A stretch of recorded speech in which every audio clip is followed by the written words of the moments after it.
I can't even afford the funeral flowers you picked out, Emma.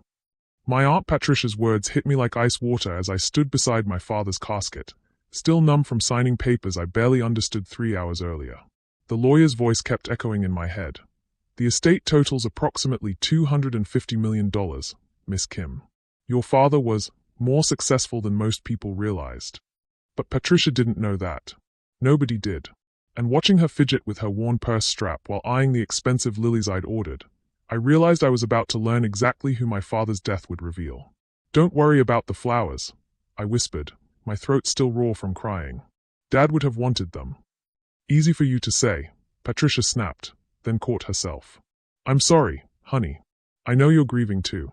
It's just, we all know your father struggled financially these past few years. That restaurant supply business barely kept him afloat, and now we're supposed to pretend he could afford a service that costs more than most people make in 6 months. I blinked slowly, processing her words. Struggled financially? The lawyer had shown me bank statements that morning with numbers I'd had to count twice. Investment portfolios. Real estate holdings across 3 states. A business empire I never knew existed. My father had lived in the same modest 2-bedroom house for 15 years. Drove a Honda with 200,000 miles. Clipped coupons. I'd paid for my own college with student loans because he said he couldn't help. It had all been an act. Emma, sweetheart. Patricia touched my arm. I hate to bring this up now, but did your father leave any instructions? About debts? Because if there are creditors coming after the estate. Before I could answer, my cousin Jake appeared beside us, looking uncomfortable in an ill-fitting suit. Sorry to interrupt, but there's some guy here claiming to be Dad's business partner. Says he needs to talk to Emma about urgent financial matters. I followed Jake's gaze to a tall man in an expensive coat speaking quietly with the funeral director. Everything about him screamed money, from his perfectly styled silver hair to the watch that probably cost more than my car. I've never seen him before, I murmured. Maybe he's another creditor, Patricia said, her voice tight with worry. Emma, if your father left you nothing but debt, you need to know you can walk away. Don't let them guilt you into. Miss Kim. The silver-haired man had approached us, his expression carefully neutral. I'm Robert Sterling. I worked with your father on several projects. I was hoping we could speak privately. Patricia stepped protectively closer to me. She's grieving. Whatever business you had with her father can wait. Sterling's smile was polite but cold. I'm afraid it can't. There are time-sensitive matters that require Miss Kim's immediate attention. I looked between them, feeling like I was watching a chess game where I didn't know the rules. 3 hours ago, I thought I was a broke college graduate who'd just lost the only family she had. Now I was apparently the secret heiress to a fortune, and vultures were already circling. 5 minutes, I said finally. Sterling nodded and gestured toward a quieter corner of the funeral home. As we walked away, I heard Patricia whisper to Jake, "Poor girl has no idea what she's about to inherit. Nothing but headaches and debt. If only she knew." Miss Kim, Sterling began once we were alone. Your father and I had an agreement. I was managing certain investments for him, and there are contracts that need to be renewed or dissolved within the next 48 hours. Decisions that could affect substantial sums. How substantial? His eyebrow twitched slightly. Your father didn't discuss his financial situation with you. I shook my head, watching his reaction carefully. I see. Sterling pulled out a business card. Perhaps we should schedule a proper meeting. Tomorrow morning. There's quite a lot to discuss about your inheritance. The way he said inheritance made my skin crawl. Like he was tasting the word, evaluating its flavor. What makes you think there's an inheritance? I asked. Sterling's expression shifted almost imperceptibly. Your father was a successful businessman, Miss Kim. Surely you're aware. My father clipped coupons and drove a car older than I am. For just a moment, Sterling looked genuinely surprised. Then his professional mask slipped back into place. Ah, I see. Your father was private about his affairs. Perhaps more private than I realized. He was fishing, testing to see what I knew. Hey, my friend, hope you're doing well. Drop a comment and let me know how you're feeling about this story so far and where you are watching from. Some stories are too close to my heart to share on YouTube. I send those, along with little life lessons and surprises, to my email circle. If you'd like to be part of it, you can join with the link in the description. I took Sterling's card but didn't commit to anything. As he walked away, I noticed him glance back at Patricia and Jake, who were now deep in conversation with two other relatives I barely recognized. The funeral had drawn people out of the woodwork, distant cousins, old family friends, even neighbors I'd never met. All of them looking at me with a mixture of pity and curiosity. All of them assuming I was broke. I slipped the lawyer's card from my purse and stared at the address. In 3 hours, I'd gone from orphaned and penniless to secretly wealthy beyond my wildest dreams. And I was the only person in the room who knew the truth. Watching Patricia count change for parking meters, seeing Jake eye the expensive flower arrangements with barely concealed resentment, observing Sterling's calculated approach, I realized my father had given me more than money. He'd given me a test. For the first time since the lawyer had spoken those impossible numbers, I felt something other than shock. A strange, cold clarity settled over me as I watched the mourners at my father's funeral, all of them performing their grief while calculating what his death might mean for them. They wanted to know what Emma Kim had inherited. But first, I wanted to know who Emma Kim really was to them. I tucked both business cards away and walked back toward the casket, my mind already spinning with possibilities. My father had spent 15 years playing a role, teaching me lessons I didn't even know I was learning. Now it was my turn to act. Any idea what that was about? Patricia asked when I rejoined them, nodding toward where Sterling had been standing. I looked at my aunt, the woman who'd raised me every summer, who'd taught me to braid my hair, who was now worried about flower arrangements she couldn't afford. Just someone Dad knew from work, I said quietly. Nothing important. But as I spoke the lie, I watched Patricia's face carefully. Saw the relief there, mixed with something else. Something that looked almost like disappointment. The test had already begun. The days following the funeral blurred together in a haze of casseroles and condolences. I'd moved back into my childhood bedroom in Dad's house, surrounded by the same faded wallpaper and participation trophies that had watched me grow up.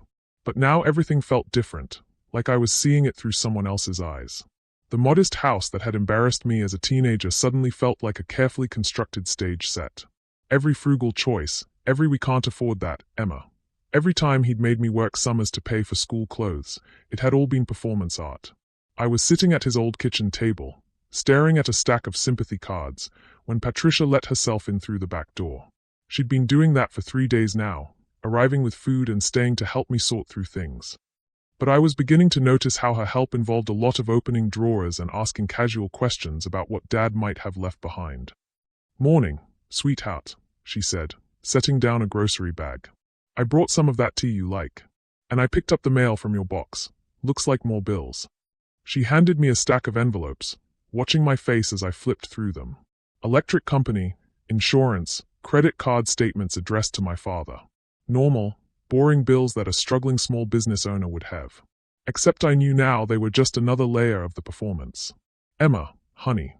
Patricia sat down across from me, her expression gentle but determined. "We need to talk about practical things. I know it's hard, but have you been able to go through your father's papers? Figure out what kind of financial situation you're inheriting?" There was something in her tone that made me look up sharply. An eagerness she was trying to hide behind concern. "Why do you ask?" Patricia's laugh sounded forced. "Well, someone has to be realistic here. You're 22 years old, you just graduated college with student loans, and now you're responsible for whatever mess your father left behind. I'm worried about you." "What kind of mess do you think he left?" "Oh, honey." Patricia reached across the table to squeeze my hand. "I loved my brother, but we both know he wasn't exactly business savvy. That restaurant supply company of his never turned a real profit. And this house has to have a mortgage, car payments, business debts." She was so convincing, so genuinely concerned. If I hadn't spent 3 hours with a lawyer reviewing investment portfolios worth more than some small country's GDP, I would have believed every word. "I'm managing," I said carefully. "But are you really? Emma, I've been thinking, maybe you should come stay with me and Jake for a while. Just until you get back on your feet. We could rent this place out, help you cover the bills." And there it was. The first crack in the facade. Rent out Dad's house. I kept my voice neutral, but my pulse quickened. Just temporarily. I know it sounds awful, but sweetheart, sentiment won't pay the electric bill. And honestly, this neighborhood, property values have been climbing. You could probably get decent rental income, maybe even enough to cover your student loans. I nodded slowly, as if considering it. "That's actually really thoughtful of you, Aunt Patricia." Her relief was immediate and telling. "Oh good. I was worried you'd be stubborn about it. You know how you Kim women can be about accepting help." She laughed, but it sounded different now. "Calculating. I could even help you find tenants. Jake knows someone in real estate who could handle the whole thing." My phone buzzed with a text. I glanced down and saw a number I didn't recognize. "This is Marcel Anderson from Sterling and Associates. Mr. Sterling asked me to follow up about scheduling your meeting. Several time-sensitive matters need your attention." "Who's that?" Patricia asked, leaning slightly to see my phone. "Just a friend from college," I lied smoothly, typing back, "tomorrow at 2 p.m. But Patricia had seen something that made her expression shift. Maybe the formal tone of the message, maybe just the timing. When I looked up, she was studying my face with new intensity. "Emma, have there been other people contacting you? About your father's business?" The question felt loaded. Dangerous. Why would there be? "Well, that man at the funeral seemed very interested in speaking with you. And Jake mentioned seeing a fancy car parked outside yesterday when he drove by. So they were watching the house, keeping track of who came and went." "I haven't noticed anything unusual," I said. Patricia nodded, but something had changed in her demeanor. She was quiet as she helped me sort through more sympathy cards, but I caught her glancing at my phone several times. When it buzzed again with another text, this one actually from my college roommate, Patricia was ready. "Another friend?" she asked, her tone just a little too casual. I showed her the message about getting together for coffee, and Patricia's shoulders relaxed slightly. But the damage was done. She suspected something. Or maybe she'd always suspected something and was just now letting it show. The real revelation came an hour later, after Patricia had left with promises to check on me again tomorrow. I was in my father's study, a cramped room filled with outdated business files and ancient computer equipment, when I heard voices outside. Through the window, I could see Patricia and Jake standing beside her car in the driveway, their heads close together in intense conversation. Jake was gesturing toward the house, and Patricia was shaking her head at something he'd said.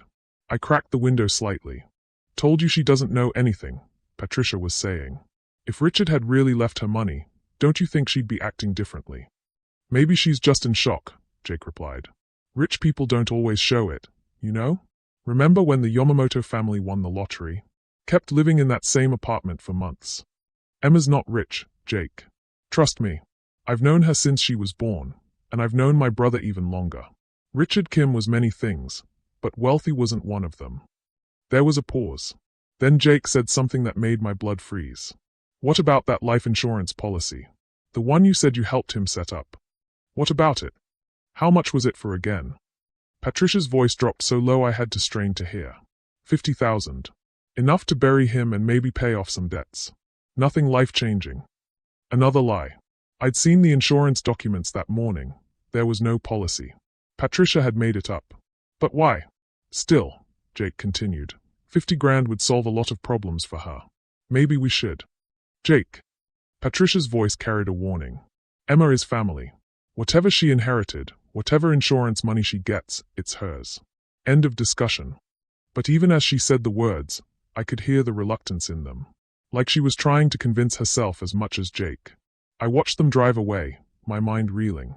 Patricia had lied about an insurance policy that didn't exist. She'd been monitoring who contacted me.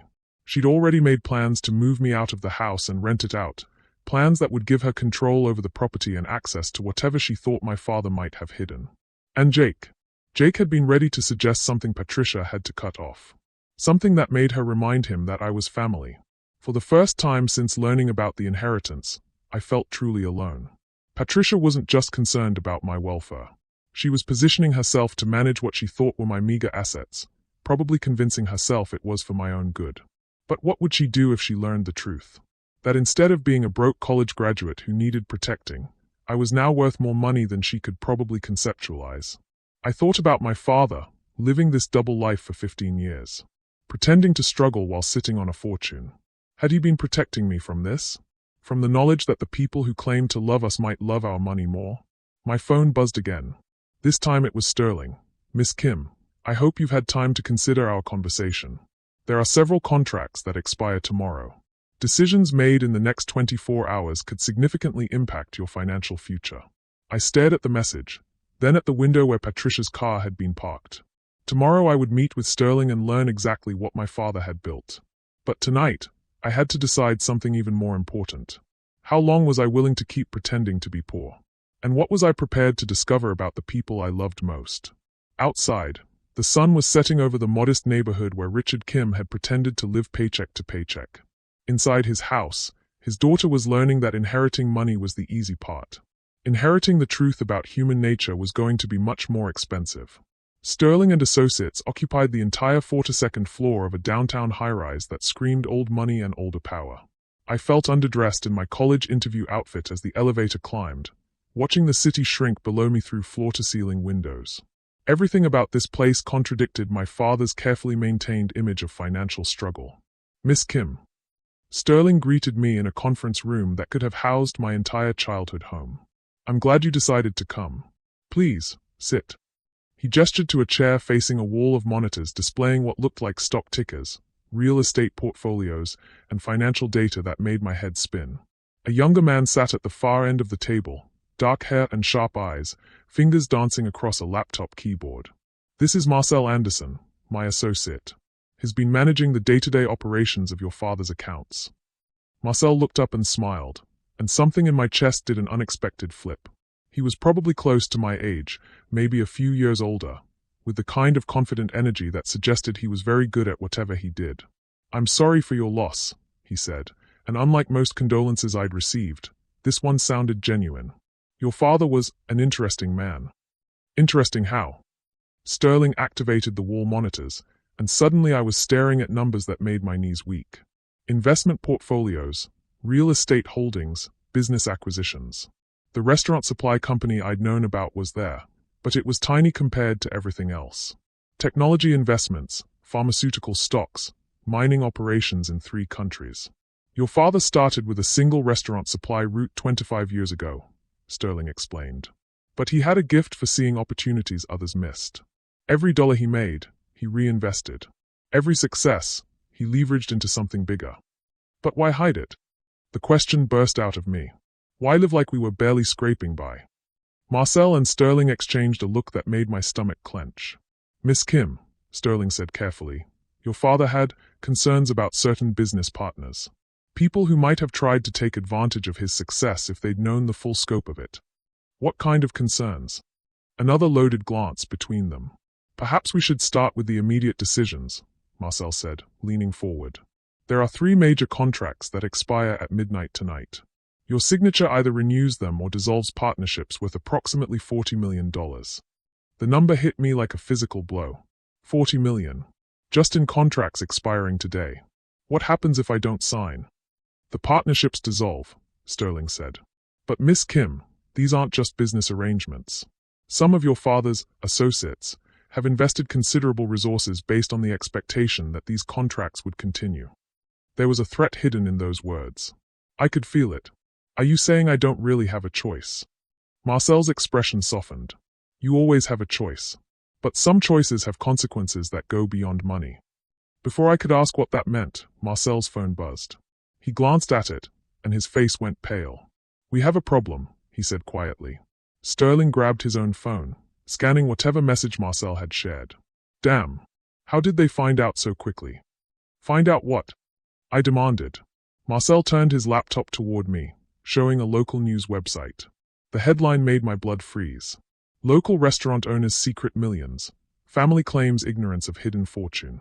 Below it was a photo of my father and a quote from family sources saying they'd been completely unaware of Richard Kim's wealth and were shocked to learn about his secret business empire. My hands shook as I scrolled down. The article mentioned Patricia by name, describing her as the deceased sister, who helped raise his daughter and expressed concern about the young woman's ability to handle such a sudden windfall. Patricia talked to reporters. I whispered. Marcel's fingers flew across his keyboard. It gets worse. This story just went live, but it's already being picked up by financial news sites. Your father kept his privacy by staying out of the media. That protection just evaporated. Sterling was on his phone, speaking in sharp, urgent tones to someone about containment and exposure protocols. I felt like I was watching my life detonate in real time. Miss Kim, Marcel said gently, I need you to understand what just happened. Your father spent 25 years building a business empire while staying completely invisible. He had enemies, people who would have tried to destroy him if they'd known how successful he was. That invisibility was the only thing protecting him. And now everyone knows. Which means they know about you. My phone started buzzing. Text after text from numbers I didn't recognize. Reporters, financial advisors, people claiming to be long-lost relatives. And worst of all, messages from Patricia. Emma, we need to talk immediately. Don't sign anything until I get there. How did she even know I was here? I asked. Marcel looked uncomfortable. Miss Kim, did you tell anyone about this meeting? No, I stopped. Yesterday, when Patricia had seen the message on my phone. She'd been paying attention to more than I realized. She's been watching me, I said slowly. Monitoring who contacts me. She probably followed me here. Sterling finished his call and turned back to us. The story came from multiple sources. Someone orchestrated this leak, timed it perfectly to maximum damage. Patricia? I asked. Possibly. Or someone using her. Sterling's expression was grim. Miss Kim, I need you to make a decision right now. Either you step into your father's world completely, which means accepting all the protections and protocols that come with it, or you walk away from everything and let the courts sort out the mess. What does stepping in completely mean? Marcel answered. It means signing those contracts. It means accepting that you're now a target for anyone who thinks they can manipulate or threaten a 22-year-old college graduate into giving them access to a $250 million fortune.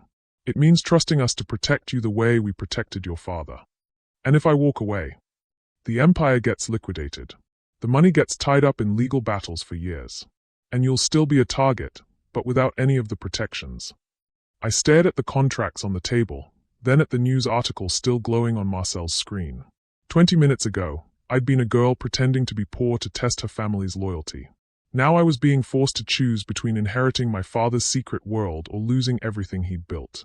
There's something else, Marcel said quietly.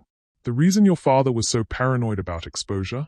3 of his early business partners tried to have him killed when they learned how much he was worth. That was 15 years ago. We've been monitoring potential threats ever since. The room spun slightly. Killed. Your father made enemies when he refused to let them piggyback on his success. Rich people make attractive targets, Miss Kim. Especially rich people without protections. My phone buzzed again. This time it was Jake. Emma, where are you?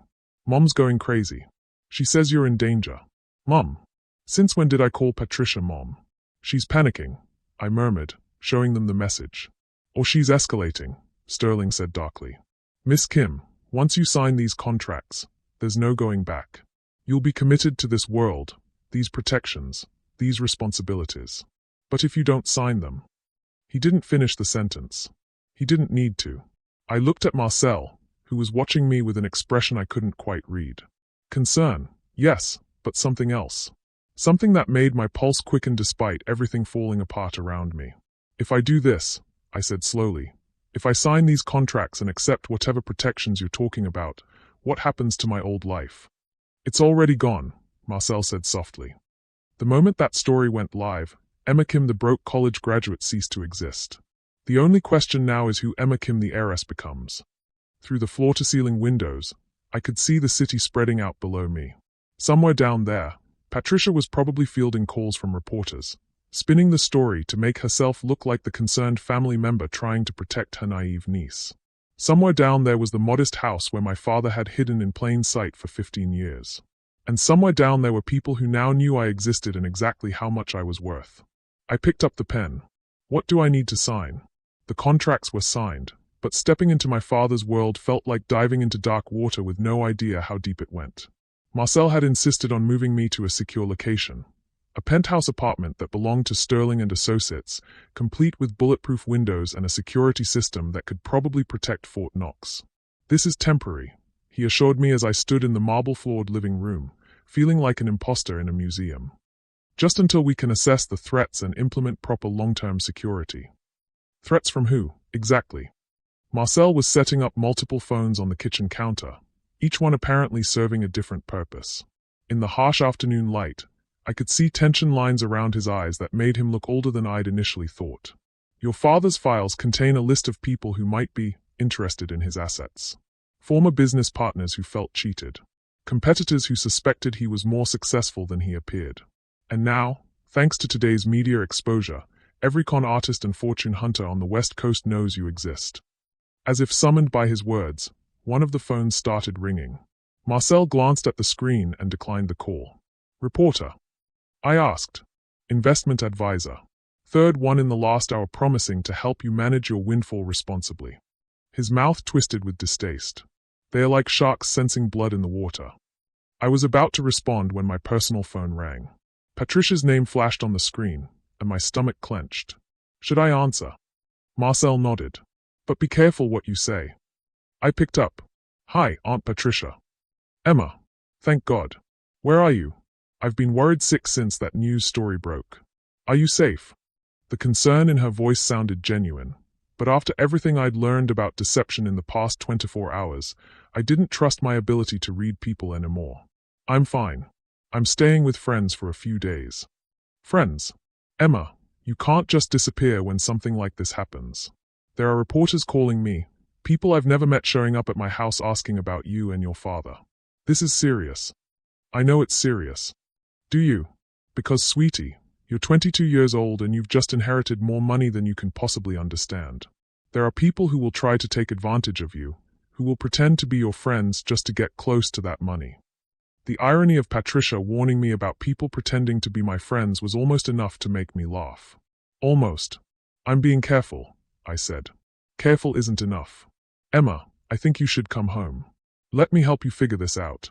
I know I'm not your mother, but I've been the closest thing you've had to one since you were 7 years old. I love you, and I want to protect you.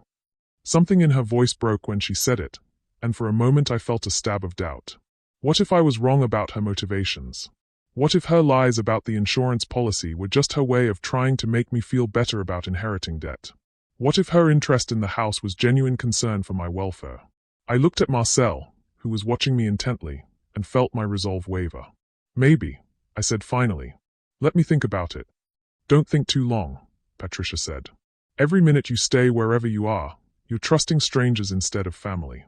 And Emma, be very careful who you trust with information about your father's business. There are people who would do anything to get their hands on what he built. She hung up, leaving me staring at my phone with new questions spiraling through my mind. She sounded genuinely worried, I said to Marcel. She did. He agreed too easily, which immediately made me suspicious. But concerned family members don't usually leak stories to the press before checking on their loved one's safety. He had a point.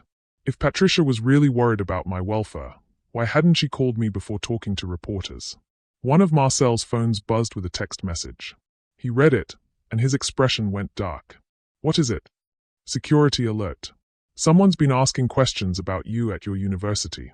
Trying to get access to student records, contact information for your friends. The room suddenly felt colder. What kind of someone?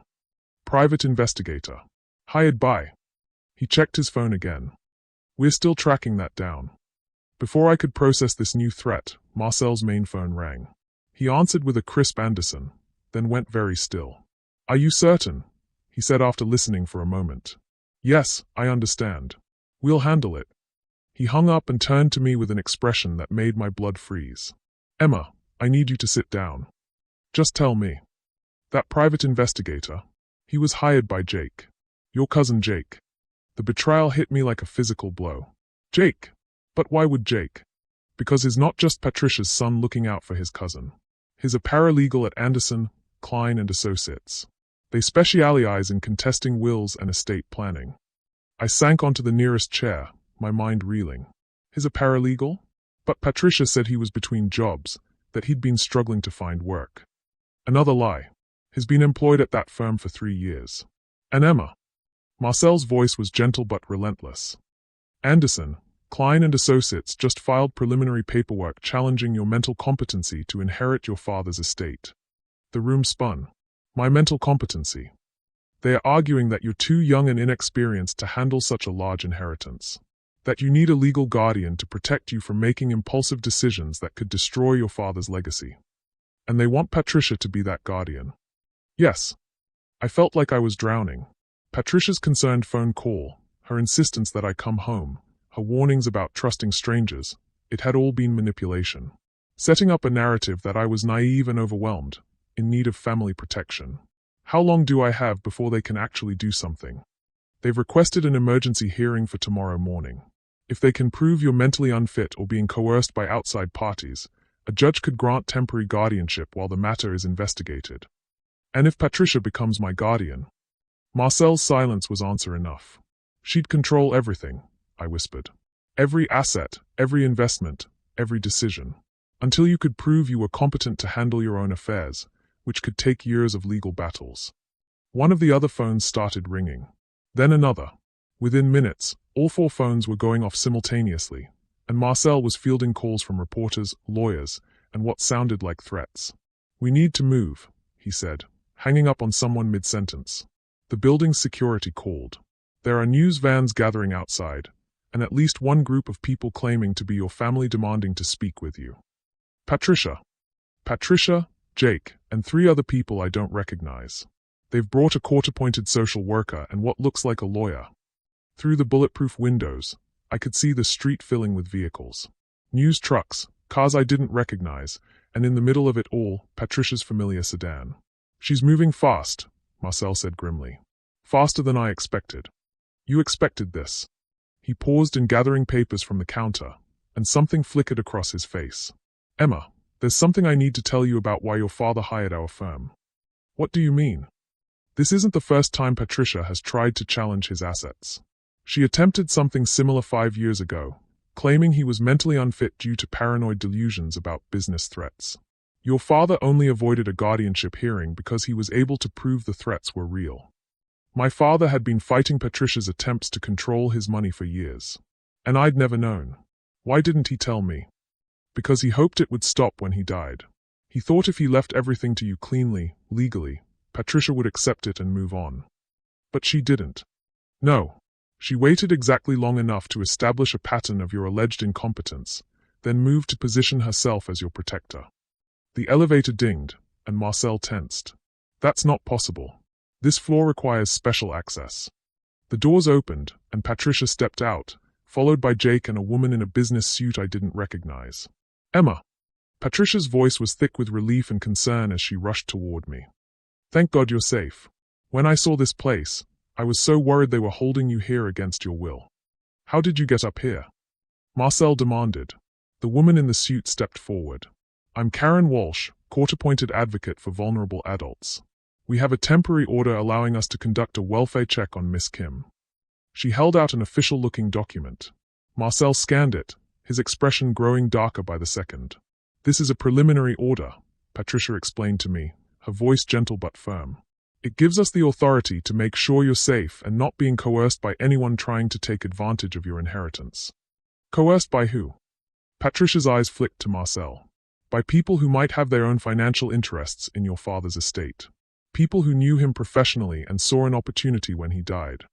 The accusation hung in the air like poison.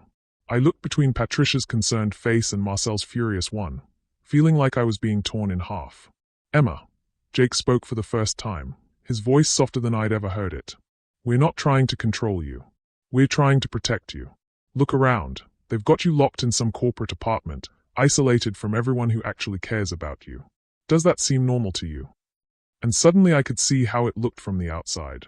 A vulnerable young woman whisked away by older men with financial interests, hidden away from her family, making life-changing decisions while in shock from grief.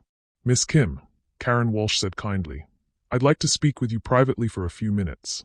Just to make sure you understand your options and that any decisions you're making are truly your own." Marcel started to object, but Patricia cut him off. "Emma's not a prisoner here," she said firmly. "If she wants to hear what the court advocate has to say, that's her right." I looked at Marcel, searching his face for, what? Some sign that he was more than just a professional protecting a client. Some indication that the connection I'd felt between us was real and not just another manipulation. But his expression was carefully neutral, professionally detached. Whatever I thought I'd seen in him earlier, the warmth, the genuine concern, was gone, replaced by the cold efficiency of a financial advisor protecting his firm's interests. Maybe Patricia was right. Maybe I was being manipulated by people who saw dollar signs when they looked at me. "Okay," I said quietly. "I'll talk to her." The relief on Patricia's face was immediate and overwhelming. She pulled me into a hug that smelled like the vanilla perfume she'd worn my entire childhood, and for a moment I felt safe in a way I hadn't since my father died. But over her shoulder, I saw Marcel watching us with an expression I couldn't read.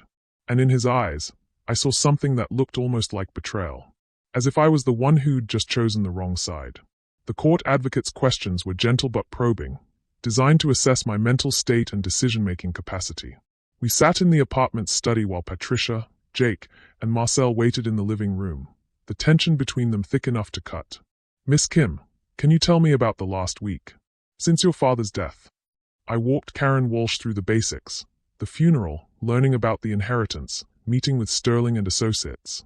But as I spoke, I found myself editing the story, leaving out the part about keeping the inheritance secret to test people's loyalty.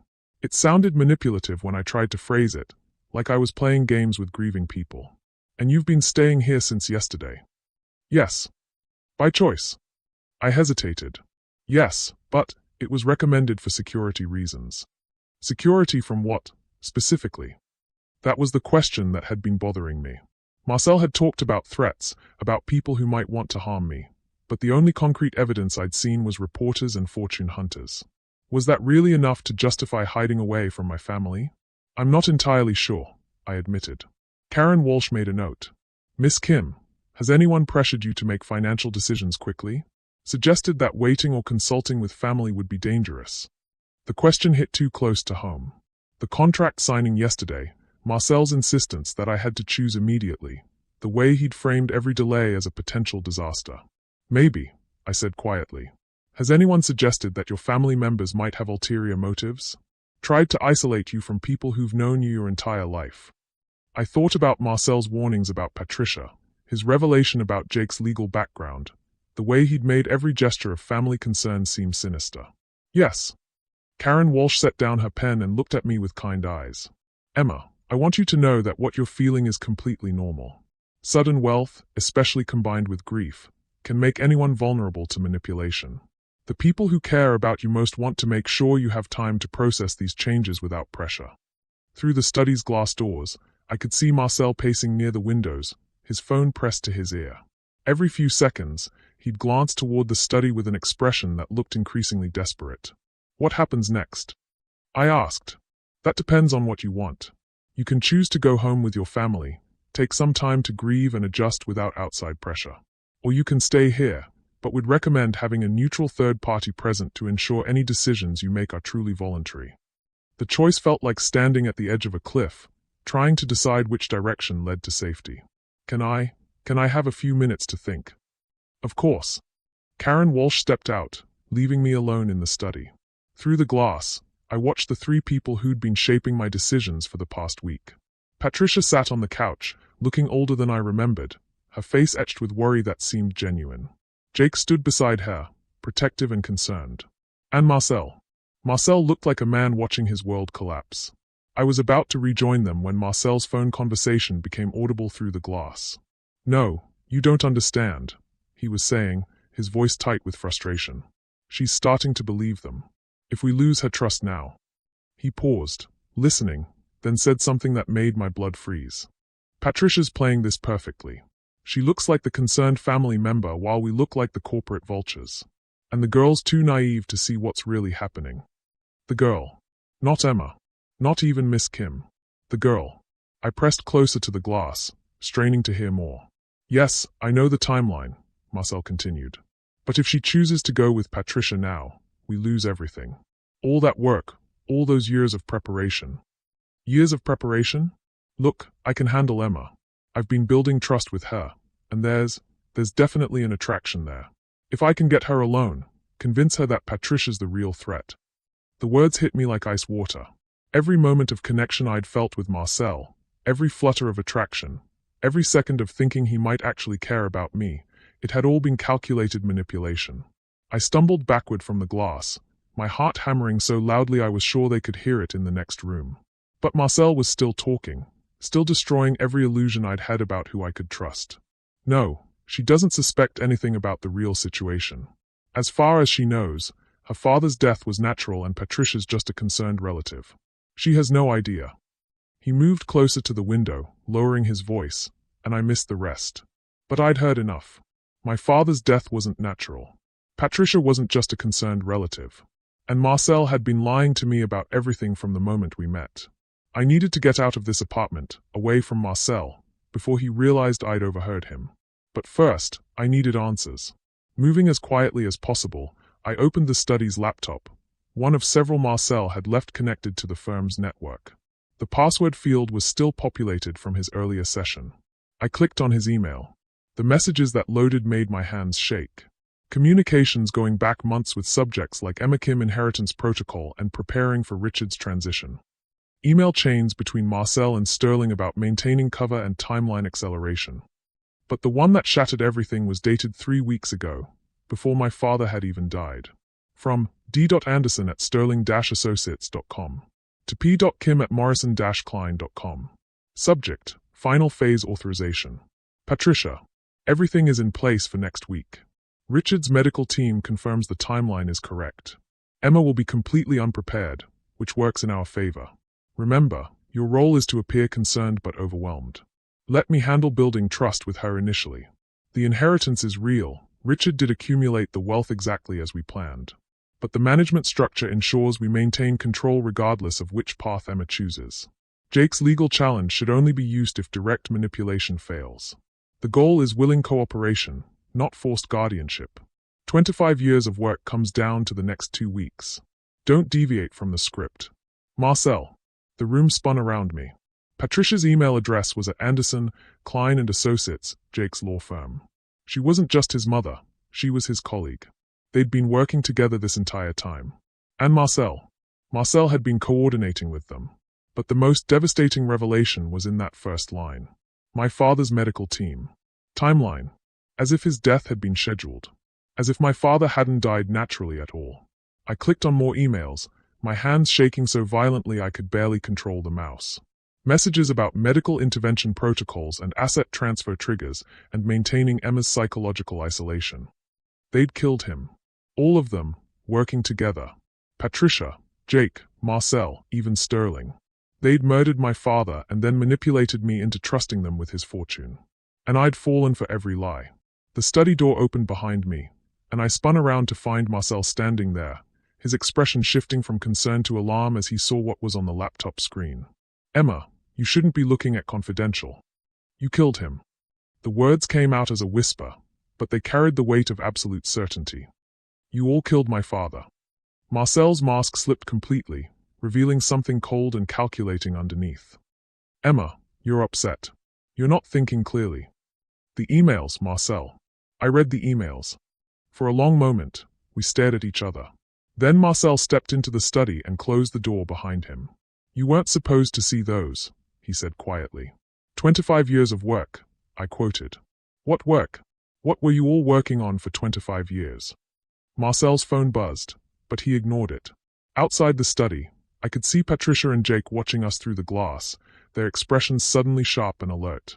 Your father didn't accumulate that wealth legitimately, Emma. He stole it. From his partners, from investors, from anyone stupid enough to trust him. Sterling and Associates wasn't protecting him. We were documenting everything, building a case. That's not true. Isn't it? Why do you think he lived so modestly? Why hide the money if it was legally his? I thought about my father's paranoia, his secretiveness, his insistence on staying invisible. What if it hadn't been protection from enemies, but from justice? We spent 25 years tracking your father's crimes, Marcel continued, his voice becoming more confident as he saw doubt creeping into my expression. The inheritance you've claimed, it belongs to hundreds of people he defrauded. Pension funds, retirement accounts, college savings, all stolen to build Richard Kim's empire. No, but even as I said it, pieces were clicking into place. The anonymous threats Marcel had mentioned. The former business partners who felt cheated. What if they weren't jealous competitors, but victims? Patricia isn't your aunt, Emma. She's FBI. She's been undercover for 15 years, waiting for the right moment to recover the stolen assets. And Jake isn't her son, he's her partner. The floor seemed to drop out from under me. You're lying. Am I? Think about it. How much do you really know about your family history? About your father's early business ventures? About why your mother supposedly died when you were 7. My mother. I had almost no memories of her, just a few hazy impressions and a single photograph my father kept hidden in his desk. He'd always said she died in a car accident, but he'd never talked about her beyond that. Your mother didn't die, Emma. She discovered what your father was doing and threatened to expose him. So he made her disappear and told you she was dead. Stop. I pressed my hands to my ears, but Marcel kept talking. Emma, Patricia said carefully, your father's message was very specific. He says if you don't meet with him within the next 6 hours, he'll disappear again. And this time, he'll take your mother with him. The command center fell silent except for the hum of electronic equipment. On one of the monitors, I could see surveillance footage of a parking garage downtown. My father's supposed meeting location. What does he want? He wants you to choose, Jake said. Between him and us. Between the family loyalty he raised you with and the justice system that's been hunting him. He also wants the access codes to his offshore accounts, Patricia added quietly. The ones that require biometric confirmation from his heir. I stared at her. What offshore accounts? The ones containing the stolen money. About $800 million that belongs to pension funds, charity organizations, and individual investors he defrauded over the past 25 years. 800 million. Not the 250 the lawyer had told me about. Everything had been lies built on top of lies. So he needs me to get his money back. Yes. And if you give him access, hundreds of people who lost their life savings will never see justice. Families who trusted him with their children's college funds, retirees whose pensions he stole, they'll all suffer so your father can disappear with their money. I felt like I was drowning in impossible choices. Help my father escape and betray hundreds of innocent victims. Refuse to help him and watch my mother disappear forever. There has to be another way, I said desperately. Marcel leaned forward. Emma, we've been tracking your father for 15 years. This is the closest we've ever gotten to arresting him. If he disappears now. I don't want to hear it from you. I cut him off. You've been lying to me since we met. For all I know, this is just another manipulation. You think I'm lying about your mother being in danger. I think you'd say anything to get what you want. Just like you did when you pretended to care about me. The accusation hung in the air between us, sharp and bitter. Marcel's expression went very still. You think I was pretending? Weren't you? For a long moment, he didn't answer. Then he said, at first, yes. It was my job to gain your trust, to make you feel safe enough to cooperate with the investigation. The honest admission felt like a knife between my ribs. But Emma, he continued, his voice quieter, somewhere along the way, it stopped being just a job. What I feel for you now, that's not something I can fake. How would I know the difference? I asked. How would I ever know what's real and what's just part of your training? He didn't have an answer for that. Because there wasn't one. Patricia cleared her throat. We're running out of time. Emma, you need to make a decision. I looked around the command center at the agents who'd been orchestrating my life for weeks. People who'd watched me grieve a father who wasn't dead, who'd let me believe I was testing family loyalty when I was actually being tested myself. If I meet with him, I said slowly, what happens to my mother? We don't know, Patricia admitted. He might release her if you cooperate. Or he might use her as leverage to ensure your continued silence. Your father isn't exactly known for keeping his word. And if I don't meet with him, he disappears. Your mother disappears. And we go back to square one, except now he knows exactly how close we came to catching him. Jake pulled up a new screen showing financial records. Emma, these are just some of the people your father stole from. Margaret Patterson, 73 years old, lost her entire retirement savings. The Yamato family's children can't afford college anymore. St. Mary's Children's Hospital had to close an entire wing because their endowment fund was invested with your father. The faces on the screen blurred as tears filled my eyes. Children who couldn't get medical care because of my father's greed. Families destroyed by his lies. But my mother. There's something else, Marcel said quietly. The meeting location your father chose, it's a trap. The parking garage is rigged with explosives. If we try to follow you or intervene in any way, he'll detonate them. He'd kill his own daughter. He'd kill anyone who threatened his freedom, Patricia said grimly. Emma, your father murdered 3 people 15 years ago to cover his tracks. He made your mother disappear and told you she was dead. He faked his own death to manipulate you into revealing his assets. Do you really think he'd hesitate to sacrifice you if it meant escaping justice? The command center felt like it was closing in around me. Every choice led to disaster. Every path ended in someone getting hurt. I need to see her, I said suddenly. My mother. I need to talk to her before I decide anything. Patricia and Jake exchanged another look. Emma, that's not, she's in a secure location. Bringing you there could compromise. I don't care about your operation. The words exploded out of me, months of grief and confusion and betrayal finally finding their voice. You've been lying to me about everything. My father, my family, my inheritance, even my own identity. The least you can do is let me talk to the mother you've kept from me for 15 years. She's right, Marcel said quietly.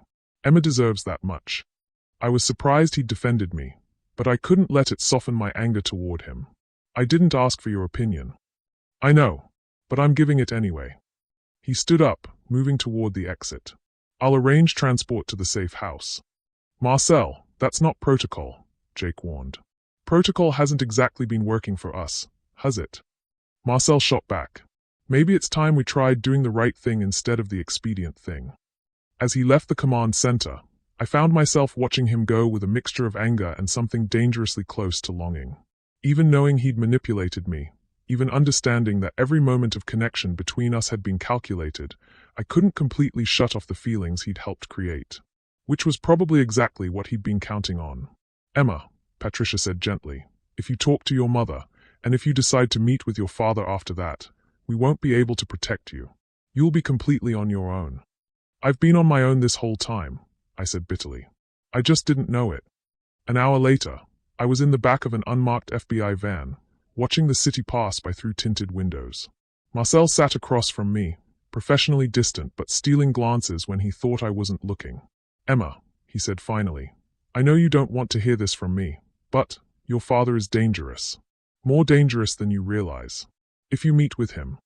Stop. I didn't look at him. Just stop talking.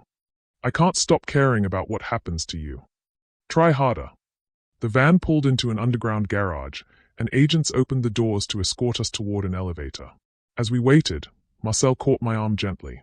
Whatever you decide after you talk to your mother, he said quietly.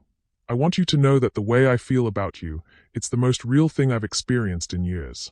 I pulled my arm away, but not before I felt the familiar spark of connection between us. The same connection that had made me trust him in the first place. The problem, I said, is that I'll never be able to tell the difference between what's real and what's just part of your job. And neither will you. The elevator doors opened, revealing a hallway that led to a room where my supposedly dead mother was waiting to meet the daughter she'd abandoned 15 years ago. Behind me, I could feel Marcel watching as I walked toward a reunion I'd never dared hope for and a choice that would determine whether hundreds of innocent people ever got justice for my father's crimes. In 6 hours, I would either save my mother or save my father's victims. But I couldn't save both. The woman sitting in the FBI safe house looked exactly like the faded photograph my father had kept hidden in his desk drawer, except for the lines around her eyes and the gray threading through her black hair. She was smaller than I'd imagined, more fragile. But when she looked up and saw me standing in the doorway, her face transformed with an expression of such pure love that I felt 15 years of grief crack open in my chest. Emma. My mother's voice broke on my name. Oh, sweetheart, look at you. I stood frozen, unable to move toward her or away. This was what I'd dreamed of for 15 years, seeing my mother again, having her hold me, getting answers to all the questions that had haunted my childhood. But now that the moment was here, all I could think about was how many lies had been necessary to make it happen. Why? The word came out as barely a whisper. Why did you leave me with him? My mother's eyes filled with tears. Because I thought it was the only way to keep you safe. Agent Patricia, I still couldn't think of her by her real name, stood near the window, giving us space but staying close enough to intervene if necessary. Marcel had remained in the hallway, recognizing that this conversation needed to happen without his complicated presence. Safe from what? I asked. From the truth about what your father really was. My mother gestured to the chair across from her. Please, Emma. Sit with me. Let me explain. I sat, but kept my distance, my hands folded tightly in my lap. When you were 7, my mother began, I discovered that your father had been stealing money from his business partners. Not just skimming profits, but systematically draining accounts, forging documents, destroying lives. I found evidence that he'd caused at least 3 suicides, People who lost everything because they trusted him. The words hit me like physical blows. 3 suicides. People so devastated by my father's betrayal that they chose death over living with the consequences. I confronted him, my mother continued. Told him I was going to the police. And he. She touched her throat, where I could now see the faint line of an old scar. He tried to kill me. But you survived. Barely. I spent 2 months in the hospital. And while I was there, Richard told you I died in a car accident. By the time I recovered enough to come looking for you, he'd moved you both across the country and changed your last name. I stared at her, trying to reconcile this story with the father who'd raised me. The man who'd taught me to ride a bike, who'd stayed up all night when I had pneumonia, who'd cried when I graduated high school. He loved me, I said quietly. Whatever else he did, I know he loved me. I'm sure he did, in his way. But Emma, your father's love always came with conditions. With control. With the requirement that you never question him or challenge him or threaten his version of reality. The observation cut deep because it was true. My father had been loving but possessive, generous but controlling. He'd paid for my education but monitored my grades. He'd encouraged my independence but always steered me away from anything that might take me too far from him. The FBI found me 3 years ago, my mother continued. They'd been tracking Richard's criminal activity and needed someone who could get close to him. Someone he'd trusted before. So you helped them set up this elaborate trap. I helped them try to get justice for his victims. Emma, do you know how many people your father destroyed? How many families are struggling because he stole their life savings? I thought about the faces Jake had shown me on the monitors. Margaret Patterson, who'd lost her retirement. The children who couldn't get medical care because their hospital's endowment had been stolen. But you used me as bait, I said. You let them manipulate me, lie to me, put me in danger. My mother's composure finally cracked. You think that was easy for me? Watching from a distance while strangers raised the daughter I'd been forced to abandon? Do you think I didn't want to run to you the moment I learned you were alive? But you didn't. Because I knew Richard would kill us both if he suspected I was involved. The only way to protect you was to stay hidden until we had enough evidence to arrest him. I stood up abruptly, pacing to the window. Outside, I could see FBI agents positioned around the building's perimeter. All this security, all this careful planning, and my father was still out there, still holding all the cards. He wants to meet with me, I said without turning around. I know, Patricia told me. He says if I don't help him access his offshore accounts, he'll disappear and take you with him. My mother was quiet for a long moment. Then she said, Emma, look at me. I turned around to find her standing, her expression fierce with determination. If you help your father escape, he'll keep killing people. Maybe not with his own hands, but through his schemes, his frauds, his absolute lack of conscience. How many more families will he destroy? How many more people will lose everything because they trusted him? But if I don't help him, I lose you again. I just got you back, and I'm supposed to choose strangers over my own mother. You're supposed to choose what's right. The simple statement hung between us like a challenge. Choose what's right, not what's easy or what you want or what feels good. Just what's right. He's my father, I said desperately. Whatever he's done, he's still my father. And those people he stole from are somebody's parents, somebody's children, somebody's grandparents. Their pain matters just as much as ours. A knock on the door interrupted us. Agent Patricia entered, her expression grim. Emma, we have a problem. Your father just sent another message. He's moved up the timeline. You have 1 hour to meet him, or the deal is off. 1 hour. My heart started racing. Why? What changed? We think he's realized we're getting close. Our surveillance teams have been tracking some of his known associates, and he's probably noticed the activity. Marcel appeared in the doorway behind Patricia. There's something else. We intercepted a communication between your father and an unknown party. He's not planning to disappear quietly, Emma. He's planning to take revenge on everyone who helped hunt him. What kind of revenge? The kind that involves explosives and a lot of innocent people, Marcel said grimly. The parking garage where he wants to meet you? It's directly under a children's hospital. The room went silent. I thought about the children Jake had shown me earlier, the ones who couldn't get medical care because my father had stolen their hospital's funding. Now he was planning to literally destroy a building full of sick kids to cover his escape. How many children are in that hospital right now? I asked. 8 to 7 patients, Patricia said quietly. Plus doctors, nurses, families. My mother moved to stand beside me. Emma, this is who your father really is. This is what he's capable of when his back is against the wall. I closed my eyes, trying to think through the impossible mathematics of the situation.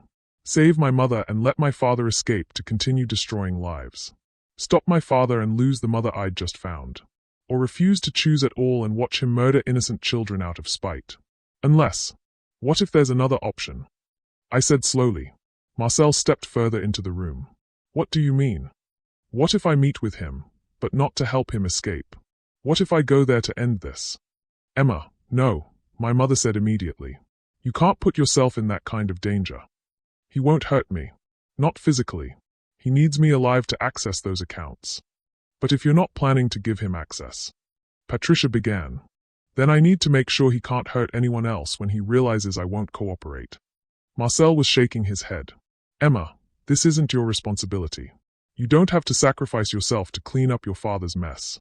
I looked at him, really looked at him, for the first time since learning about his deception. His concern was genuine, I realized.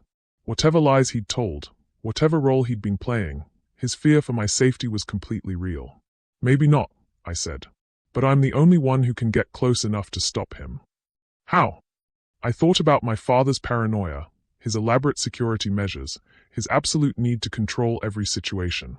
And I thought about the one thing he'd never been able to control, me growing up and developing a conscience he'd failed to corrupt. Because he still thinks I'm the loyal daughter he raised. He thinks 15 years of love and manipulation are stronger than a few days of revelation. He's counting on me choosing family over justice. And you're not going to, my mother said. It wasn't a question. I'm going to choose both, I said. I'm going to save you and stop him and make sure those children are safe. Emma, Marcel said quietly, that's not possible. You can't save everyone. I turned to face him fully, and for the first time since learning he'd been lying to me, I let myself really see him. The exhaustion in his eyes, the way his hands clenched when he talked about my safety, the careful distance he was maintaining even though I could see how much he wanted to comfort me. Maybe I can't save everyone, I said. But I can try. And Marcel, when this is over, if we both survive it, I want to find out what's real between us. Not the manipulation, not the job, not the lies. Just what's actually real. Something shifted in his expression. Surprise, hope, relief. Emma. But first, I have to go meet my father. I walked toward the door, then stopped and looked back at my mother.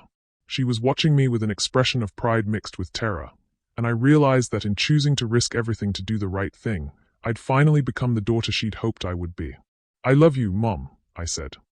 And I'm going to make sure we get the chance to be a real family this time. Emma, wait, she called as I reached the door.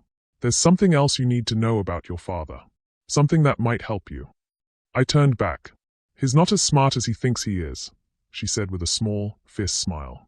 And he's always underestimated the women in his life. That's going to be his downfall. I smiled back, feeling something like courage settling in my chest. For the first time in my life, I was about to do something completely on my own terms.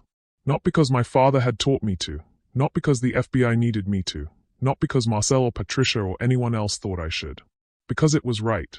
One more thing, I said, looking at Marcel. If this goes wrong, if I don't make it out, make sure my mother knows that meeting her was worth everything that came after. And before any of them could try to stop me, I walked out of the safe house and toward the most important choice of my life. The parking garage was exactly as Marcel had described it, concrete and shadows, with too many blind spots and the oppressive weight of the children's hospital directly overhead. I could hear the faint sounds of life above me, medical equipment beeping, footsteps in corridors, the everyday bustle of people fighting to save lives. People my father was apparently willing to sacrifice to save himself. I parked in the designated spot, level B3, section 7, and sat in the car for a moment, trying to steady my breathing. Through my earpiece, I could hear the FBI's command chatter as they positioned themselves around the building's perimeter. Marcel's voice cut through the static every few minutes, calm and professional, but I could hear the underlying tension when he spoke. Emma, you don't have to do this, he'd said one final time before I left the safe house. We can find another way. But there wasn't another way. There was only the choice to face my father and end this, one way or another. He's here. Patricia's voice crackled through the earpiece. black sedan, approaching from the east entrance. I watched in my rearview mirror as my father's car descended the ramp. Richard Kim, alive and whole, driving with the casual confidence of a man who'd never doubted his ability to control any situation. When he parked 3 spaces away and stepped out of his car, I felt a jolt of recognition so profound it nearly made me cry. He looked exactly the same. A little thinner, maybe, but the same gentle eyes, the same careful way of moving that had characterized my entire childhood. For a moment, I was 7 years old again, running to hug him when he came home from work. Then I remembered the explosives Marcel had mentioned, the children sleeping in beds above our heads, and the steel in my spine returned. Emma. My father's voice was warm, affectionate, tinged with relief. He approached my car slowly, hands visible, non-threatening. I'm so glad you came. I got out of the cab but kept the open door between us. Hello, Dad. You look good, sweetheart. Strong. I'm proud of how you handled everything these past few weeks. You mean how I handled believing you were dead? His expression flickered with something that might have been regret. That was necessary. There are people who wanted to use you to get to me, and the only way to protect you was to disappear completely. Like the FBI. The FBI are the least of our problems. My father moved closer, and I noticed he was scanning the garage constantly, alert for threats I couldn't see. Emma, everything they've told you is a lie. I'm not the criminal here. Then who is? Instead of answering directly, my father pulled out a tablet and showed me a series of financial documents. Do you know what Sterling and Associates really is?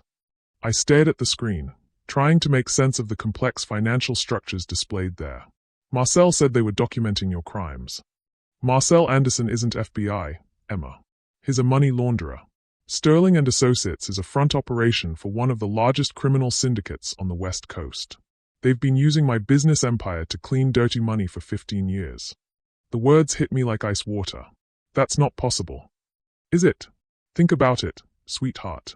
How did they know so much about my financial structure? How did they have access to accounts and investments that supposedly only I controlled? How did Marcel know exactly how to manipulate you from the moment you met?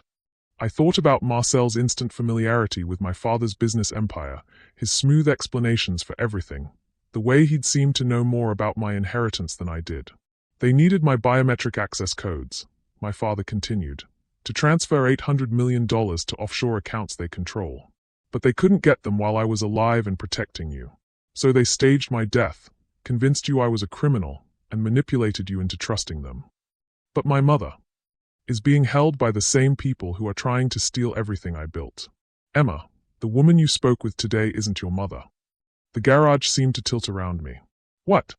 Your mother died in a car accident when you were 7, just like I told you. The woman claiming to be her is an actress, hired to convince you that I'm the villain in this story. I pressed my hand to the earpiece, suddenly desperate to hear Marcel's voice, to have him refute what my father was saying. But there was only static. They are jamming our communications, my father said, noticing my gesture. They don't want you to hear what their backup teams are really saying to each other. You're lying. But even as I said it, doubt was creeping in. The woman at the safe house had looked like the photograph, but photographs could be doctored. She'd known details about my childhood, but those could have been researched. Emma, I need you to think about something. If I really was a criminal mastermind who stole hundreds of millions of dollars, would I be standing here in a parking garage, begging my daughter for help? Or would I already be on a beach somewhere, living under a new identity? It was a good point. A disturbingly good point. But Marcel said there were explosives, I said weakly. My father's expression went very still. What explosives? In this parking garage. You're planning to blow up the children's hospital if the FBI tries to arrest you. For a long moment, my father stared at me. Then he pulled out a device that looked like a bomb detector and began scanning the concrete pillars around us. Emma, he said quietly, there are explosives in this garage. But I didn't put them here. The device in his hands started beeping rapidly as he approached a section of wall near the elevator bank. These charges are set to bring down the entire structure. And based on the configuration, he studied the readout, his face pale. They are not meant to be a threat. They are meant to be used. Used for what? To eliminate both of us and destroy any evidence that Sterling and Associates was involved in money laundering. Emma, we're not here for a negotiation. We're here to be murdered. The realization hit me like a physical blow. Marcel's insistence that I meet with my father alone. The carefully chosen location directly under a hospital. The radio jamming that prevented me from calling for help. But why would they? Because I finally gathered enough evidence to expose them. Banking records, communication logs, witness testimony. Everything needed to prove that Sterling and Associates has been using legitimate businesses as fronts for criminal activity. They've been embezzling from pension funds, charity organizations, and private investors for decades. My father pulled out a thick folder from his jacket. This is what they really want. Not access codes to my accounts, but the evidence that would send them all to prison for the rest of their lives. I stared at the folder, my mind reeling. The people in the photographs Jake showed me, the ones who lost their life savings, were victims of Sterling and Associates, not me. They told you I stole from them because they needed you to hate me enough to cooperate with their plan. What plan? To kill us both and frame me posthumously for their crimes. With me dead and you dead, there would be no one left to challenge their version of events. They could liquidate my assets, transfer the stolen money to accounts they control, and disappear. The garage felt like it was closing in around me. Everything I'd believed for the past week, every choice I'd made, every person I'd trusted, it was all based on lies. But my mother is dead, sweetheart. I'm sorry. I know how much you wanted her to be alive, and they used that hope against you. I thought about the woman at the safe house, her tears when she looked at me, the way she'd known details about my childhood. If she was an actress, she was an incredibly good one. How do I know you're telling the truth? I asked desperately. How do I know this isn't just another manipulation? My father set down the evidence folder and stepped back, his hands raised. Because I'm going to let you choose, Emma. You can take that folder and walk away right now. Leave me here. Go to the real FBI, expose Sterling and Associates yourself. Or you can stay here with me and die when those explosives go off in. He checked his watch. Approximately 4 minutes. 4 minutes. They are not planning to arrest us, sweetheart. They are planning to eliminate us and blame it on a gas leak explosion. The hospital evacuation they're conducting upstairs. It's not to protect the children from my supposed plan. It's to protect them from their plan. Through the concrete ceiling, I could hear the sounds of organized evacuation. Hospital staff moving quickly but calmly, getting patients to safety. If my father was telling the truth, if Sterling and Associates had planted explosives to cover their tracks. You said you gathered evidence against them. How? By pretending to be dead while I investigated them from the shadows. Emma, I spent 25 years building a business empire not to steal money, but to launder it legitimately. Every dollar I moved, every investment I made, I documented everything.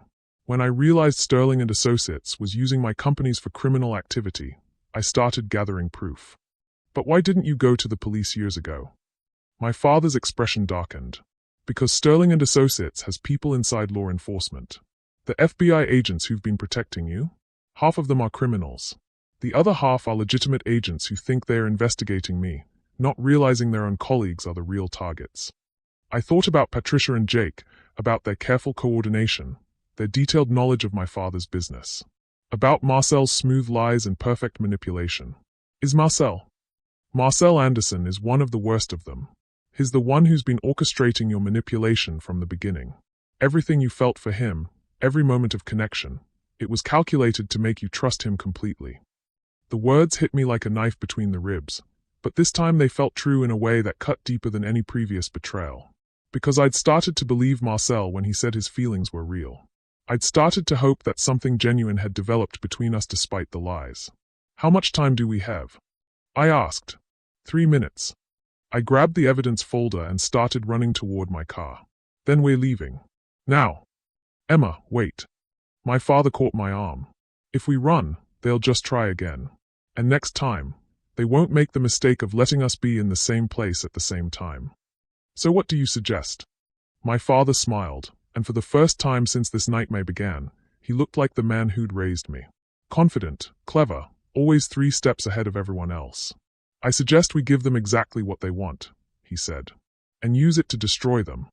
How? The explosives they planted. They are remotely detonated, which means there's a signal being transmitted to trigger them. And Emma, one thing you inherited from me that you don't even know about yet, you're brilliant with technology. He handed me a device that looked like a sophisticated radio scanner. This will show you the detonation frequency. If you can reverse the signal and send it back to its source. Understanding dawned. We blow up their command center instead of ourselves. Exactly. But Emma, I need you to understand. If we do this, there's no going back. You'll be choosing to trust me over everyone who's been claiming to protect you. You'll be choosing to believe that the man who raised you is telling the truth. I looked at the device in my hands, then at my father's face. For weeks, I'd been trying to figure out who I could trust, who really cared about me, who was manipulating me for their own ends. But standing in this parking garage with explosives counting down and my father offering me a choice that would determine both our fates, I realized something profound. Trust wasn't about having perfect information or absolute certainty. Trust was about choosing to believe in someone despite the risks. And despite everything I'd been told about Richard Kim, despite all the evidence of his supposed crimes, there was one thing I knew with absolute certainty. He'd loved me my entire life. He'd been there for every skinned knee, every heartbreak, every triumph and failure. He'd taught me to think for myself, to question authority, to stand up for what I believed was right. Maybe that was why Sterling and Associates had been so afraid of him. Not because he was a criminal, but because he'd raised a daughter who couldn't be permanently fooled. Dad, I said, working frantically with the device, when this is over, I want the whole truth. About Mom, about your business, about everything. You'll have it, he promised. And I want to make sure those people who really did lose their money get it back. The evidence folder contains instructions for returning every stolen dollar to its rightful owners. I found the detonation frequency and began reversing the signal. And Dad, next time you fake your own death to protect me, maybe leave a note or something. The grief was really awful. My father laughed, and it was the sound that had comforted me through every childhood crisis. Deal. The device beeped, indicating the reversed signal was ready to transmit. In 30 seconds, explosives would detonate, either in this garage, killing us both, or in Sterling and Associates Command Center, ending their criminal operation forever. Together, my father asked. I looked at him, really looked at him, and saw the man who'd taught me that family loyalty and moral courage didn't have to be mutually exclusive. You could love someone and still hold them accountable. You could protect someone and still let them make their own choices. And sometimes, the most loving thing you could do was trust someone to do the right thing, even when everything depended on that choice. Together, I said, and pressed the button. The explosion, when it came, shook the entire building. But it wasn't below us. 3 miles away, Sterling and Associates Command Center erupted in flames, taking with it 15 years of money laundering operations and the evidence needed to convict everyone involved. And in a parking garage under a children's hospital, Richard Kim and his daughter Emma stood surrounded by unexploded charges and the sound of real FBI sirens approaching from every direction. Emma, my father said as armed agents flooded into the garage, I need you to know that whatever happens next, I'm proud of the woman you've become. Your mother would be proud too. I squeezed his hand as the agents surrounded us, weapons drawn, shouting commands neither of us could quite hear over the ringing in our ears from the distant explosion. Because for the first time in my life, I knew exactly who I was and what I stood for. And I knew that no amount of money, no manipulation, no elaborate deception could ever change that again. 6 months later, I stood in the same modest house where this nightmare had begun, but everything was different now. The kitchen table that had once been covered with sympathy cards and bills now held legal documents, restitution agreements that would return every stolen dollar to its rightful owners. Margaret Patterson would get her retirement back. The Yamada family could send their children to college. St. Mary's Children's Hospital could reopen their closed wing. It had taken months of legal battles, congressional hearings, and FBI investigations to untangle the web Sterling and Associates had woven. But the evidence my father had gathered proved conclusive. 17 people were facing federal charges, including the agents who'd posed as my protectors and the lawyers who'd tried to steal my inheritance through fraudulent guardianship proceedings. Patricia Kim, whose real name turned out to be Sarah Martinez, was serving 15 years for fraud, identity theft, and conspiracy. Jake Anderson was her actual son, not her partner, and was looking at a similar sentence.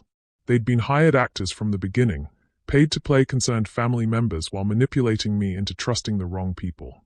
The hardest part hadn't been learning about their betrayal. It had been accepting that my mother was really gone, that the hope I'd carried for 15 years was just another lie criminals had used against me. Emma. My father appeared in the kitchen doorway, looking more relaxed than I'd seen him since I was a child.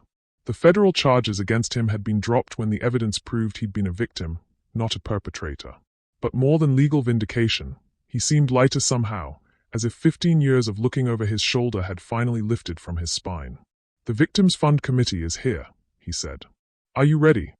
I nodded, smoothing down the jacket I'd bought for these meetings. Over the past 6 months, I'd become something I never expected. An advocate for fraud victims, someone who understood both the financial and emotional devastation of being betrayed by people you trusted. And Dad, Marcel's here too. My stomach did its familiar flip at the mention of his name. Marcel Anderson, whose real name was actually Marcel Kim, no relation, had been the most complicated revelation of all. He really was FBI, it turned out, but he'd been working undercover inside Sterling and Associates for 2 years, trying to gather evidence against them. His manipulation of my emotions had been genuine FBI training in building rapport with targets, but somewhere along the way, it had become real for him too. Proving which parts were duty and which parts were genuine had become the central challenge of our relationship. "How do I look?" I asked my father, the question carrying more weight than just appearance. "Like someone who's figured out exactly who she is," he said with a smile. "Your mother would be so proud." We'd been able to verify my mother's death through hospital records and witness testimony. She really had died in a car accident when I was 7, exactly as my father had originally told me. The grief of accepting that loss all over again had been devastating, but this time I'd had help processing it. Real help, from people who weren't trying to manipulate my emotions for their own ends. The living room was filled with representatives from the Victims Fund, congressional staffers documenting financial crimes legislation, and reporters covering the ongoing prosecutions. But my eyes went immediately to Marcel, who stood near the window in the same spot where Patricia had once pretended to worry about my welfare. He looked different than he had 6 months ago. More tired, maybe, but also more genuine. Like he'd finally stopped performing a role and was just being himself. "Miss Kim," Senator Williams from the Banking Oversight Committee shook my hand. "Thank you again for your testimony last week. The legislation you helped draft will protect thousands of people from similar crimes." I'd spent months on Capitol Hill, helping write laws that would prevent money laundering operations from hiding behind legitimate businesses. It wasn't the life I'd planned, but it felt more meaningful than anything I'd ever imagined doing. "The real heroes are the people who lost everything and still found the courage to speak up," I said. I was just lucky enough to have the resources to amplify their voices. As the meeting progressed, I found myself watching Marcel from across the room. 6 months of careful, supervised contact had taught me to distinguish between his professional mode and his personal one. Right now, leaning against the wall and listening to victim impact statements, he was completely unguarded. The way his jaw tightened when someone described losing their life savings, the careful attention he paid to every detail, that was real. The question was whether what existed between us could survive being built on a foundation of lies, even if those lies hadn't been personal. Emma, Margaret Patterson, the 73-year-old woman whose retirement Sterling and Associates had stolen, approached me as the formal meeting wound down.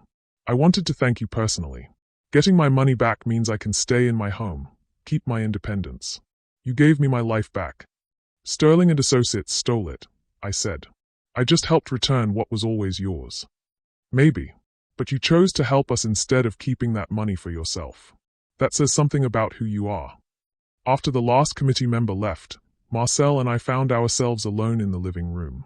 He looked like he wanted to say something but wasn't sure where to start. "How are you doing?" he asked finally. "Better. Stronger. Less willing to take people at face value." I smiled slightly. "You might call it healthier skepticism." "And us? How are we doing?" It was the question we'd been dancing around for months.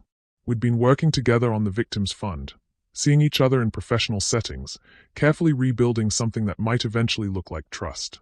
But we'd both been afraid to define what we were rebuilding toward. "I think," I said carefully, "that we're figuring it out. Day by day. Emma, I need you to know that when I told you my feelings were real, I meant it. Yes, I was trained to build rapport, to make targets feel safe and understood. But what I felt for you went way beyond any training manual. I believe you. But Marcel, the problem isn't whether your feelings were real. The problem is that I may never be able to tell the difference between your authentic emotions and your professional skills. And neither might you." He was quiet for a moment, processing that. "So what does that mean for us?" "It means we start over. Completely. No case files, no professional obligations, no inherited dynamics from the worst week of my life. Just two people getting to know each other honestly. I'd like that, he said. I'd like that a lot. My father appeared in the doorway, and I could see him assessing the situation with the protective instincts that had kept us both alive. Everything okay in here? We're good, Dad. And surprisingly, it felt true. Not perfect, not simple, but good. Actually, I was thinking about taking Marcel to see Mom's grave. If that's okay with both of you. My father's expression softened. I think she'd like that. She always wanted you to find someone who appreciated how strong you are. As we prepared to leave, I caught sight of myself in the hallway mirror. The face looking back was older than the grieving college graduate who'd sat at this same kitchen table 6 months ago, testing her family's loyalty by pretending to be poor. But it was also more confident, more certain of its own judgment.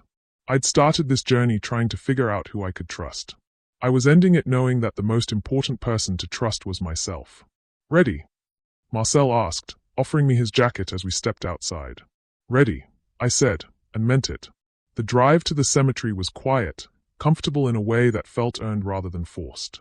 When we reached my mother's actual grave, not the fictional woman who'd manipulated my hope, but the real person who'd died when I was 7, I placed fresh flowers on the headstone and told her about everything that had happened. About learning to distinguish love from manipulation. About choosing justice over easy answers. About finding the courage to start over when everything you believed turned out to be false. Do you think she would have approved? Marcel asked as we walked back to the car.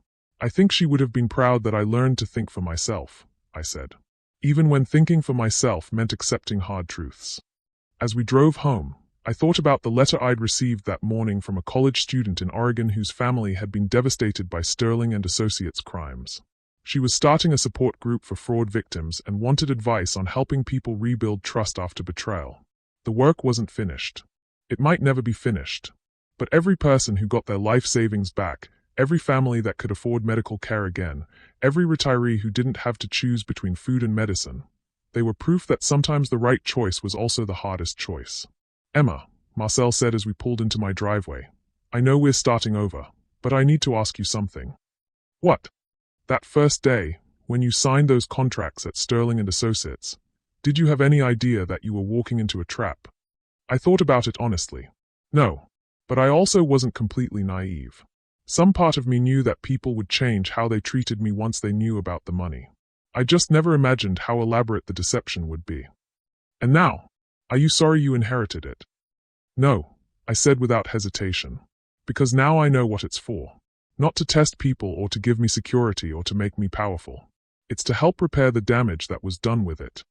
That night, as I sat in my father's study reviewing applications for the Victims Fund, I realized I'd come full circle in the most profound way possible. I'd started this journey as someone who'd inherited money and didn't know what to do with it. I was ending it as someone who'd inherited responsibility and knew exactly how to fulfill it.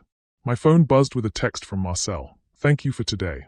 For letting me meet her, even though she's gone. For giving us a chance to start fresh. I typed back, thank you for proving that some people are worth the risk of trusting. Outside, the neighborhood where my father had pretended to struggle financially was quiet and peaceful. Inside, the daughter he'd raised to think for herself was finally using that gift to its fullest potential. The inheritance had taught me that money changes everything about how people see you. But it had also taught me something more important. That who you choose to be when you have power is the truest measure of who you really are. And tonight, for the first time in my life, I knew exactly who that was. What did this story teach you about the difference between inherited wealth and earned wisdom? Drop your thoughts in the comments and subscribe for more stories that will change how you see the world. 6 months later, I stood in the same modest house where this nightmare had begun, but everything was different now. The kitchen table that had once been covered with sympathy cards and bills now held legal documents, restitution agreements that would return every stolen dollar to its rightful owners. Margaret Patterson would get her retirement back. The Yamada family could send their children to college. St. Mary's Children's Hospital could reopen their closed wing. It had taken months of legal battles, congressional hearings, and FBI investigations to untangle the web Sterling and Associates had woven.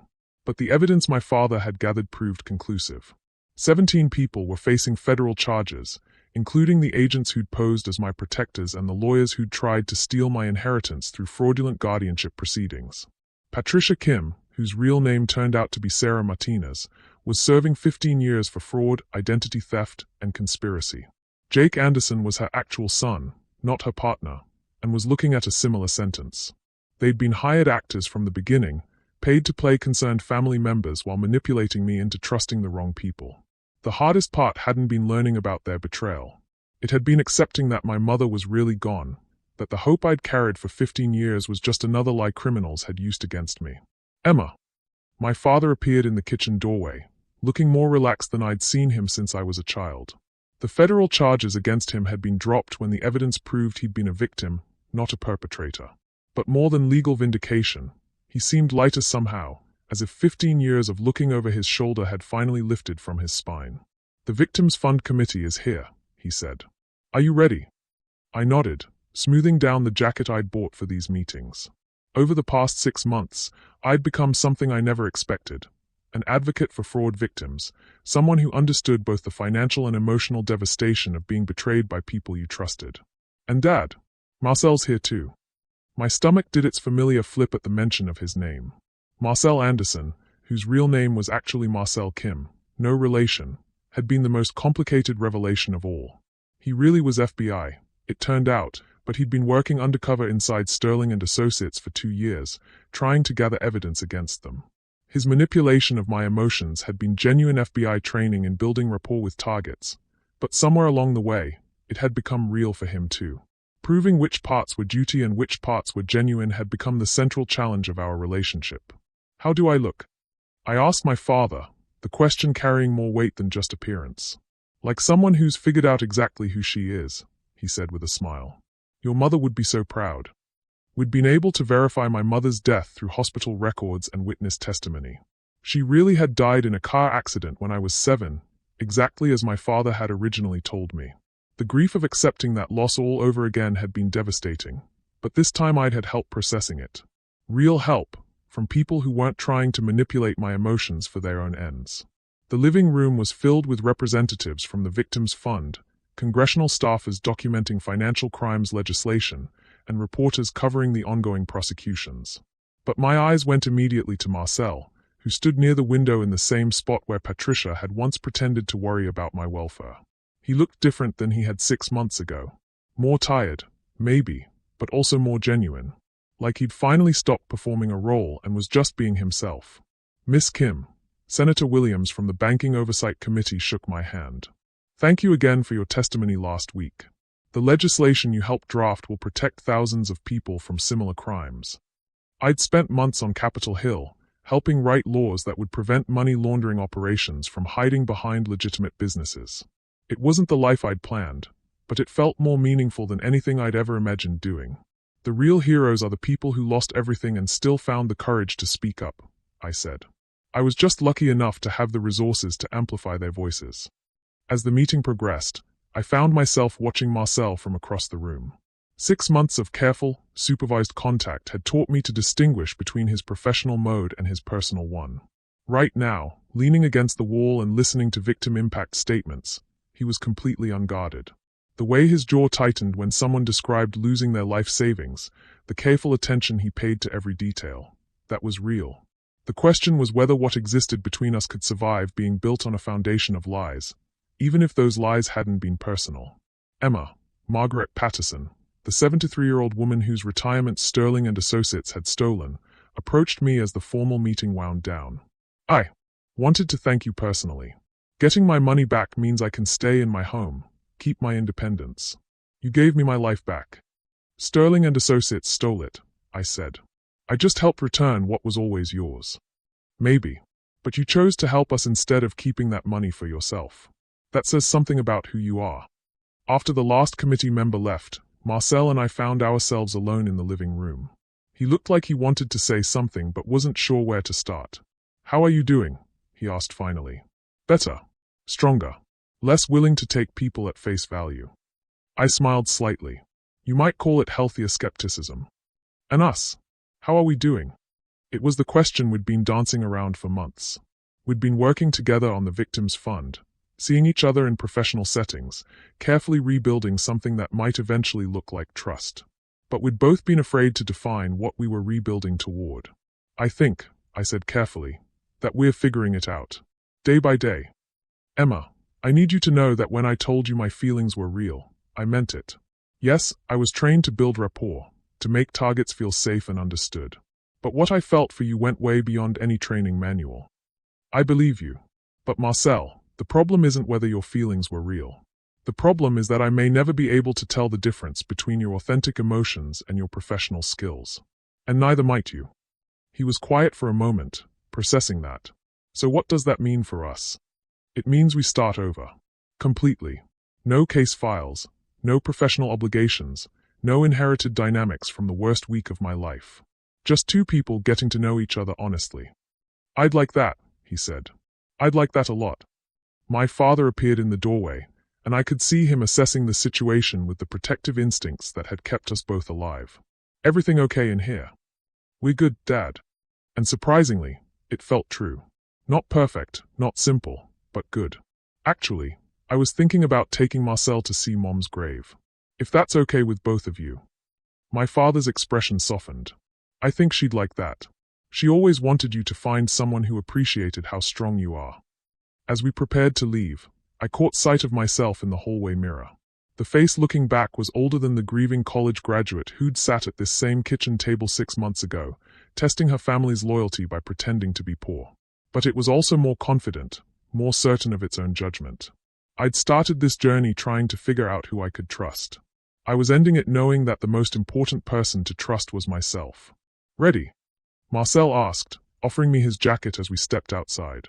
Ready, I said, and meant it. The drive to the cemetery was quiet, comfortable in a way that felt earned rather than forced.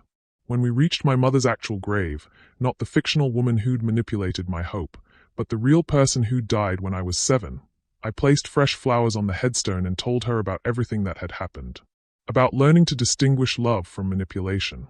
About choosing justice over easy answers. About finding the courage to start over when everything you believed turned out to be false. Do you think she would have approved? Marcel asked as we walked back to the car. I think she would have been proud that I learned to think for myself, I said. Even when thinking for myself meant accepting hard truths. As we drove home, I thought about the letter I'd received that morning from a college student in Oregon whose family had been devastated by Sterling and Associates' crimes. She was starting a support group for fraud victims and wanted advice on helping people rebuild trust after betrayal. The work wasn't finished. It might never be finished. But every person who got their life savings back, every family that could afford medical care again, every retiree who didn't have to choose between food and medicine, they were proof that sometimes the right choice was also the hardest choice. Emma, Marcel said as we pulled into my driveway, I know we're starting over, but I need to ask you something. What? That first day, when you signed those contracts at Sterling and Associates, did you have any idea that you were walking into a trap? I thought about it honestly. No. But I also wasn't completely naive. Some part of me knew that people would change how they treated me once they knew about the money. I just never imagined how elaborate the deception would be. And now, are you sorry you inherited it? No, I said without hesitation. Because now I know what it's for. Not to test people or to give me security or to make me powerful. It's to help repair the damage that was done with it. That night, as I sat in my father's study reviewing applications for the Victims Fund, I realized I'd come full circle in the most profound way possible. I'd started this journey as someone who'd inherited money and didn't know what to do with it. I was ending it as someone who'd inherited responsibility and knew exactly how to fulfill it.